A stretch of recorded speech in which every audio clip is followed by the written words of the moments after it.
¿Qué tal? Les habla Jorge Gestoso. En el programa de hoy, la situación en Colombia con otro notable invitado, Guillermo Segovia Mora, analista y abogado directamente desde Bogotá. Guillermo Segovia Mora, una cálida bienvenida al programa.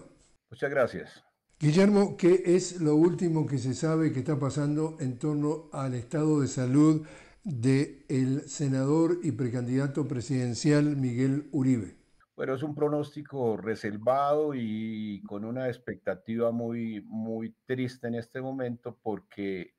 las posibilidades clínicas son mínimas, aunque pues los médicos hacen los mejores esfuerzos por mantener al candidato Uribe con vida y con algunas posibilidades, pero no son unas expectativas positivas. Y también está internado el joven que hizo el atentado. Sí, el joven que hizo el atentado recibió un impacto de bala en una de en la pierna cuando huía, y luego recibió varios golpes contundentes de parte de una persona que estuvo en la escena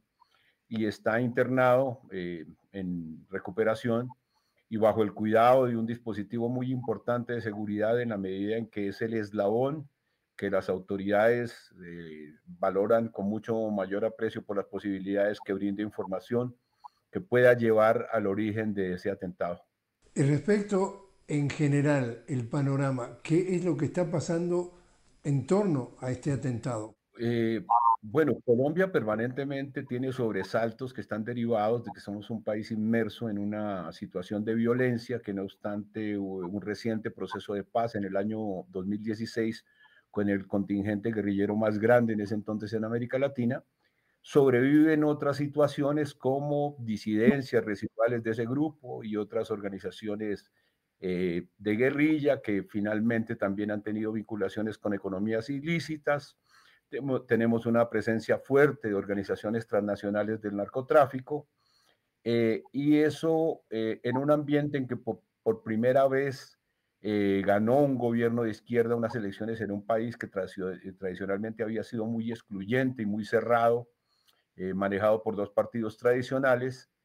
y el hecho de esta victoria de la izquierda y los cambios que propone, pues han causado un ambiente de tensión permanente entre las reformas que por parte del presidente Gustavo Petro se quieren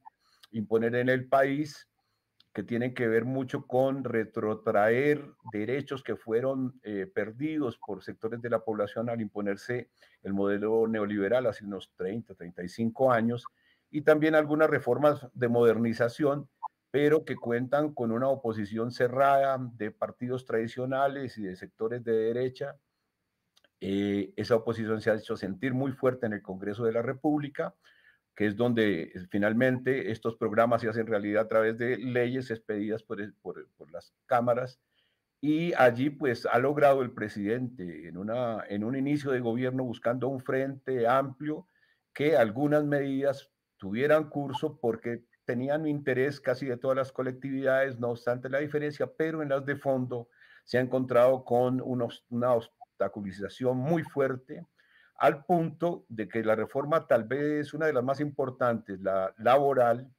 quería precisamente recuperar algunos derechos universales como la jornada diurna de 8 horas, el pago de horas extras en las nocturnas y los festivos, que son como los dos puntos más importantes, entre otros, pues encontraron una resistencia muy fuerte al punto que luego de haber sido aprobadas en la Cámara de Representantes, una de las dos escenarios del Congreso, en el Senado en la tercera de 4 vueltas para ser aprobada por una coalición de partidos, fue hundida la reforma y archivada en forma abrupta, sin una discusión, lo que llevó a una tensión muy grande y al presidente a plantearse la posibilidad de abrir a una consulta popular la aprobación de esa reforma. Con la iniciativa presidencial de abrir a consulta popular, la oposición se vio en la obligación de desarchivar ese proyecto de reforma para tratar de impedir que se llevara esto a las urnas, con el temor de que el triunfo del gobierno hubiera sido aplastante, porque indudablemente la sociedad y los trabajadores iban a respaldar unas normas en su beneficio. Entonces, ahora estamos en una situación compleja porque inmediatamente la oposición pasó a hacer todo lo posible por evitar que esa consulta se diera. En unos episodios bastante cuestionados, hizo que el trámite para convocarla fracasara en el Congreso. Ganó por una mayoría mínima, pero acusada de una cantidad de irregularidades. Y el gobierno ha acudido a una interpretación novedosa, audaz y bastante polémica de la Constitución para llevar esto directamente al pueblo para que vote la consulta, de eso, dejando de un lado el tema del trámite que se dio en el Congreso y que tendrían que definirlo los tribunales correspondientes. En este momento nos encontramos en esa situación. Precisamente el día sábado anterior, eh, el gobierno iba a expedir el decreto de la convocatoria y en la tarde sucedió el atentado contra Miguel Uribe Turbay. Entonces, estamos en una situación bastante convulsa, difícil, con enfrentamientos políticos. Esto rápidamente es el panorama, agregándole a ello que las fuerzas de oposición han tratado de señalar al gobierno de responsabilidades frente al atentado contra Miguel Uribe, en principio tratando de señalar directamente una posible responsabilidad en el acto como tal, posteriormente en que ha faltado garantías y finalmente en que el tipo de conducción del país por el presidente es el que genera este ambiente que hace propicio situaciones como esa. Pero las hipótesis reales conducen a una gran posibilidad de que esto tenga que ver con un acto de desestabilización promovido por una alianza criminal muy poderosa, muy fuerte, inclusive con posibles enlaces internacionales, de una parte. De la otra, alguna acción de los reductos terroristas, y no se descarta tampoco que dentro del juego político pueda haber un acto que intente sacar del camino al candidato y a la vez aprovechar para generar una situación interna que le cause problemas al gobierno para tener su continuidad o poder llevar adelante con legitimidad y a buen puerto las elecciones parlamentarias y presidenciales del año próximo. Eso es un poco el contexto, Jorge. En realidad tiene muchas facetas porque, digamos, para simplificar esto visto desde afuera, la gran pregunta es ¿quién, quién manda? ¿Quién tiene el poder en Colombia? Porque se puede decir que hemos visto en América Latina que los líderes de izquierda llegan al gobierno pero no llegan al poder. El poder sigue en la oligarquía del 1% y las acusaciones en Colombia es que se repite ese patrón. Por otro lado tenemos el narcotráfico, por otro lado tenemos la guerrilla. Entonces se puede simplificar a decir, en realidad en Colombia el que manda es, puntos suspensivos, alguno de ellos. Bueno, el gobierno tiene un respaldo muy importante a nivel de base social, a pesar de todas las circunstancias difíciles que ha tenido que atravesar, pues mantiene en una votación propia o en un porcentaje de apoyo propio de entre el 30 y el 40% de las encuestas que vienen a corresponder un poco a su base social inicial cuando ganó la presidencia, a la que se juntaron otros sectores de centro, pero digamos en ese respaldo se mantiene y ha sido notorio en las movilizaciones en las calles y en todos estos eventos recientes. Pero sí, la afirmación yo creo que se corresponde. Digamos, el Estado como tal, eh, apenas el gobierno ejerce a través del Poder Ejecutivo porque tiene muchísimas dificultades siendo minoría en el Congreso. Las Cortes tienen una marcada tendencia conservadora y han sido también muy rigurosas al extremo y tal vez subrayando condicionamientos constitucionales ilegales y requisitos de todo tipo para que algunas de las medidas del gobierno no pasen. Los gremios confederados en el país mantienen una permanente oposición en contra de medidas de carácter económico, pero con incidencia social, básicamente, porque el gobierno siempre lo ha manifestado y se ha comportado en función de que haya dinamismo empresarial, pero tratando de comprometer ese apoyo a los sectores económicos con una contraprestación que tenga que ver con un respaldo a su programa social, y ahí ha encontrado enormes dificultades. Y los partidos políticos de oposición que no han cesado en ningún momento de las descalificaciones, tanto por ser un gobierno de izquierda tratando de estigmatizarlo con la dictadura, con pretensiones de reelección constitucionalmente no permitidas,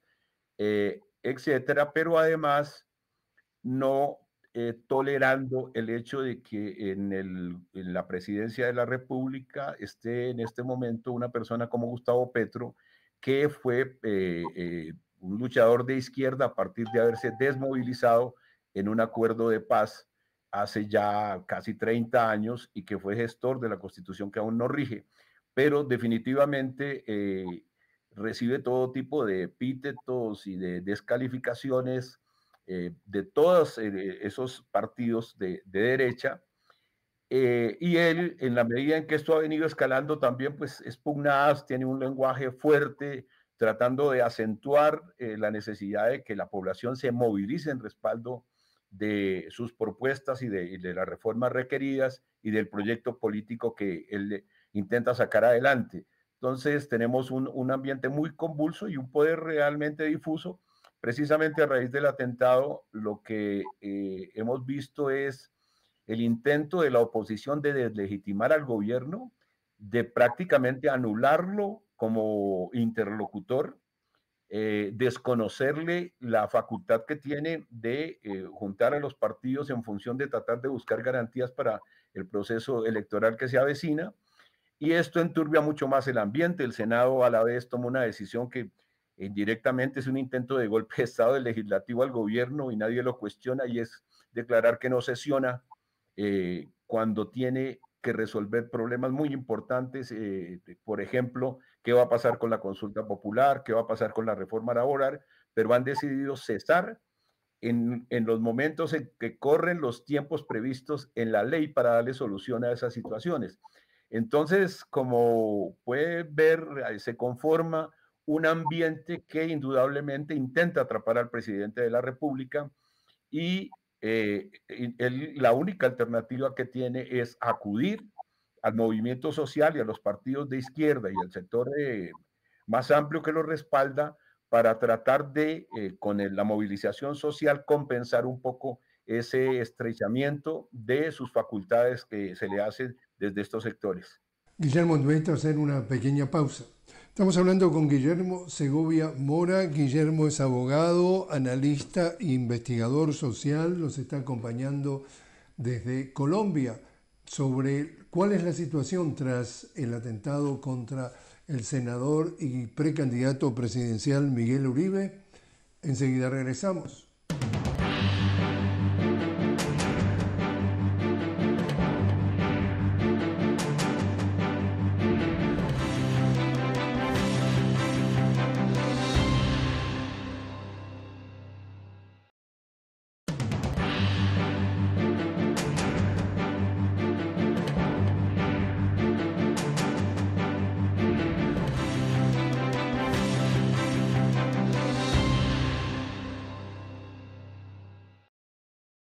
Continuamos hablando con Guillermo Segovia Mora directamente desde Bogotá. Guillermo, abogado, analista e investigador social. Estamos hablando sobre Colombia tras el atentado de este pasado fin de semana al senador y precandidato presidencial Miguel Uribe. Acá estamos hablando de Colombia, uno de los países más desiguales del mundo. Gobernado por décadas por una oligarquía que ha dejado esa desigualdad institucionalizada. Son muchos los, no solamente filósofos, sino analistas, economistas, de alguna forma investigadores sociales, que califican que la desigualdad es una forma de violencia. Entonces el tema es un país que es considerado uno de los más violentos del mundo. Para muchos lectores de la situación esa desigualdad es la que produce precisamente la violencia. Y como decía mi muy querido Galeano, esto que tú nos estás relatando absolutamente de una forma brillante, es el mundo al revés. Es decir, acá estos violentos que manejan precisamente la desigualdad institucionalizada a través de manejar el poder y no el gobierno, tratan en su retórica de pintar que el violento es el discurso del presidente, el violento es el que quiere hacer una reforma laboral o una reforma judicial o una reforma pensional para tener más derechos. Tener más derechos es, para este discurso, ser violento. No es ser violento tenerlos precisamente en el nivel de marginación que tienen muchos de los presidentes que han tenido. Por ejemplo, estamos hablando tú mencionabas muy bien en un momento el pasado de Gustavo Petro. Para una audiencia, acá hay un pasado de un señor Álvaro Uribe que ha creado el paramilitarismo, que ha inventado lo que le llamaban entonces los muertos falsos, es decir, la identidad en donde mataban a civiles y los vendían como guerrilleros. Esos parte de la moneda lo presentan a la opinión pública dentro de Venezuela, de Colombia, con el manejo de los medios hegemónicos y a nivel mundial, como que esos señores defienden, entre comillas, al pueblo colombiano, cuando lo que dice Galeano es el mundo al revés. Acá lo que estamos viendo es un presidente que está tratando de sacar justamente de la marginación a su pueblo y lo tratan de vender como el enemigo de la película. ¿Tú has escuchado también que esta versión que nos venden es absolutamente cuestionable, si no falsa? No, totalmente. En eso tiene mucho que ver y se repite en el contexto internacional como se da al interior del país por el manejo hegemónico de los medios de comunicación. La mayoría, los más poderosos, que hacen parte de grandes oligopolios, pertenecen a las firmas que dominan el país, 3 o 4 firmas muy importantes, y ellas son las propietarias de los principales diarios, de la radio y de la televisión. E indudablemente lo que transmiten es ese discurso que tiene que ver con lo que usted ha reflejado muy precisamente. Eh, Colombia ha vivido desde el año 48, para no referir a otros antecedentes históricos, pero digamos los que marcaron una inflexión y una ruptura y son más conocidos en Latinoamérica, desde el año 48 con el asesinato de Jorge Eliezer Gaitán, una secuela de violencia apenas en la que se ha intentado incidir hacia los años 90 del siglo pasado y luego en el 2016 del presente, para que fuerzas de carácter social insurgentes entraran en el juego político y buscaran una apertura que diera posibilidad a las reformas que exige la población en el tercer país más desigual del mundo, con una estructura agraria absolutamente feudal, con un sistema totalmente en poder del sector bancario y financiero, con una exclusión de derechos de los trabajadores que lleva al punto, por ejemplo, que uno de las cosas más relevantes de la reforma laboral sea que se respete las 8 horas diurnas de trabajo y se paguen las horas extras y los festivos, que se le acepte ciertas garantías a las organizaciones sindicales y muchas otras medidas respaldadas por la Organización Internacional del Trabajo, pero que al interior del país se hacen ver como un intento de quebrar a los gremios y a los sectores empresariales y de imponer el socialismo. O sea, es una retórica de el temor, la tergiversación, el desfigurar la realidad para llevar a la población a que identifique como un enemigo o como una persona que hace daño en la estructura social al presidente de la República, que como bien usted lo decía,